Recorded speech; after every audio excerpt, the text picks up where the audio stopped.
কথায় আছে জুতো সেলাই থেকে চণ্ডীপাঠ। কেউ প্রচারে বেরিয়ে জুতো পালিশ করছেন, কারণ ভোট যে বড় বালাই। কিছুদিন আগে দেখা গিয়েছিল সেলুনে ঢুকে নাপিতের কাছি হাতে চুল কাটছেন বিষ্ণুপুরের তৃণমূল প্রার্থী সুজাতা মণ্ডল। আর রবিবার হুটখোলা গাড়িতে প্রচারের মধ্যে নিজের জুতো পালিশ করলেন বিজেপি প্রার্থী সুভাষ সরকার। 14 এপ্রিল B.R. আম্বেদকরের জন্মদিন। তাঁরই স্মরণে এদিন বাঁকুড়া শহরের মাচানতলা থেকে লালবাজার মোড় পর্যন্ত দলিতদের নিয়ে রোড শো করেন বাঁকুড়া লোকসভা কেন্দ্রের বিজেপি প্রার্থী। এটা ভীমরাও আম্বেদকরকে সম্মান জানানোর জন্য। ভীমরাও আম্বেদকর অত্যন্ত নিম্ন পরিবারে ছিলেন, সংগ্রাম করে লেখাপড়া শিখে অনেক বড় হয়েছেন, ভারতবর্ষকে দিশা নির্দেশ দিয়েছেন।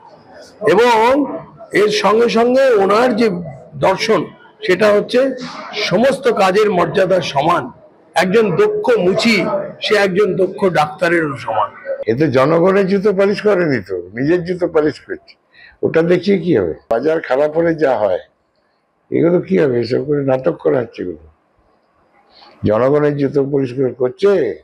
5 বছর তো জনগণকে পরিষ্কার করলো না, এখন ভোটের মুখে নিজের জুতো পালিশ করে কি? 25 মে ষষ্ঠ দফায় বাঁকুড়া বিষ্ণুপুর দুটি কেন্দ্রেই ভোট। পূর্ণেন্দু সিংহ ও তুহিন অধিকারীর রিপোর্ট, এবিপি আনন্দ।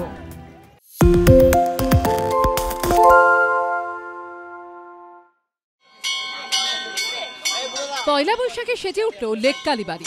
75 বছর পূর্তি এবং অশোক ষষ্ঠী উপলক্ষে লেক কালীবাড়িতে হলো বিশেষ আয়োজন। চৈত্র মাসের শুক্লপক্ষের ষষ্ঠী তিথিতে পালিত হয় অশোক ষষ্ঠী। এবার তা পড়েছে পয়লা বৈশাখে। নতুন বছর শুরু হতেই সকাল থেকে ভক্তরা ভিড় জমাতে শুরু করেন লেক কালীবাড়িতে। এই দিন সাজানো হয় মা কালীকে। ভোগ নিবেদনের পর করা হয় ভোগ বিতরণ। লেক কালীবাড়ির 75 বছর পূর্তি এবং আজকেই হচ্ছে অশোক ষষ্ঠী, সেই কারণে বিশেষ পুজোর আয়োজন করা হয়েছে এখানে। এই 75 বছরের পুজো গতকাল রাত থেকেই আরম্ভ হয়েছে। এই বাসন্তী পুজো আমাদের শুরু হয়ে গেছে মন্দিরে। বাঙালি হিন্দু সন্তানবতী মায়েরা চৈত্র মাসের এই বাসন্তী পুজোয় শুক্লপক্ষের শুক্লা ষষ্ঠী তিথিতে সন্তান এবং পরিবারজনের মঙ্গল কামনায় ষষ্ঠী দেবীর পূজা করেন। এবং আমরা চেষ্টা করছি মানুষের সেবা কতভাবে করা যায়, যাতে কেউ অসন্তুষ্ট না হয়, প্রত্যেকের মনোবাঞ্ছা পূর্ণ হয় এবং এই মন্দির যেন সকলের উপকারে লাগে, এই আমাদের একমাত্র আজকের ব্রত বা কামনা। পয়লা বৈশাখের পাশাপাশি রবিবার অশোক ষষ্ঠী। অশোক ষষ্ঠী উপলক্ষে লেক কালীবাড়িতে আসেন যাদবপুর বিশ্ববিদ্যালয়ের রেজিস্ট্রার স্নেহমঞ্জু বসু। আজকের দিনটা একটা বিশেষ মাহাত্ম্য। পয়লা বৈশাখের দিন আবার অশোক ষষ্ঠীটা পড়েছে।